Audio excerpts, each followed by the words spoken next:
Coming up, a review of the book The Bose Deception, Declassified, written by Anuj Dhar and Chandrachur Ghose. Namaste friends, my name is Shinil Subramanian Paimal and you are listening to the Histology podcast. Before I proceed, a full disclosure. This book was bought with my own money and not been provided to me by the authors or publisher. Little bit about the authors. Anuj Dhar is a former journalist who has worked with leading media organizations like Hindustan Times and NDTV. Books authored by Dhar include CIA's Eye on South Asia, India's Biggest Cover-Up, and Your Prime Minister is Dead. He co-authored Conundrum, Subhash Bose's Life After Death.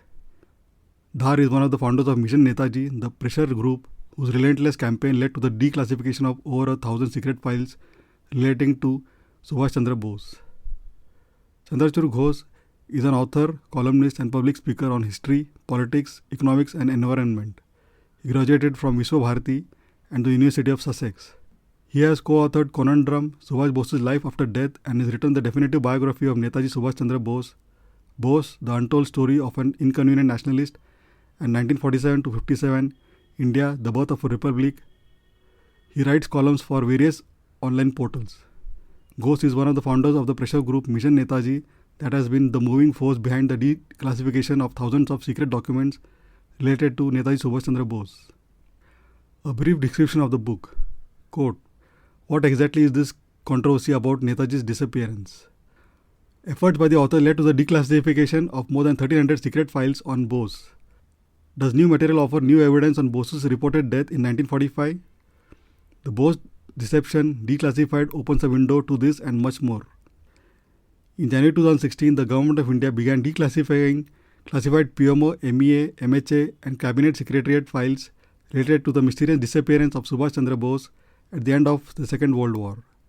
No one could have imagined that even after 70 years after Bose's disappearance, the government had been holding hundreds of files related to him in utmost secrecy. The official view that Bose died in a plane crash in Taiwan never found public acceptance, leading to multiple inquiries. Claims, counterclaims and conspiracy theories continued to complicate the mystery for nearly 75 years, primarily because of keeping information hidden from public view.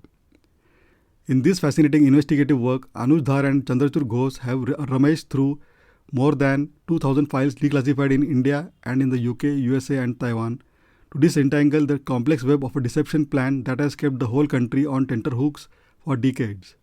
They unravel the plot layer by layer to tell a story that is bound to shock the readers. Unquote.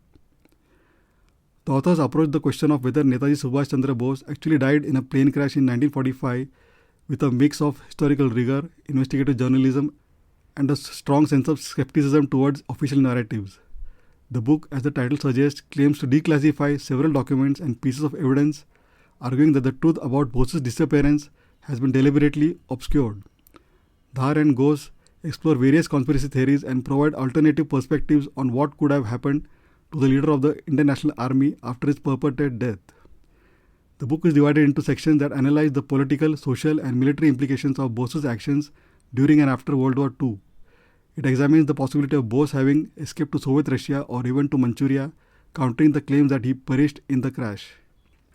As to what advantage lay for the Japanese military to send Bose to Russia, most revealing were Bose's own words, which Hakari Kikan's interpreter Kinji Watanabe recalled in his statement to P.S. Finney of the Intelligence Bureau. Quote, in order to destroy our common enemy, Britain, both Japan and the provisional government of Free India should try every possible means and help each other. Therefore, I earnestly request Tokyo to act as a go-between and let me approach Soviet Russia. Once I have been given an interview with the Russian ambassador, I have perfect confidence in my success in persuading Russia to help our independence movement, and at the same time, I am sure that I can do something to improve the relations between Japan and Russia, and it might serve to decrease the menace Japan is feeling on the Manchurian side. I trust if I succeed, it will result in killing two birds with one stone. And if my trial proves unsuccessful, I shall only lose my face, that's all. I am nothing but the head of a revolutionary government.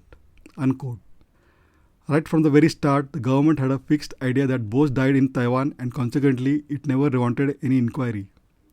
Demands for a proper inquiry were firmly opposed till such time pressure of public opinion became too much to bear. The government did not appoint them. It was compelled to appoint these inquiries. The difference between doing something out of one's own volition with a desire to establish truth and doing something under duress to tide over a difficult situation.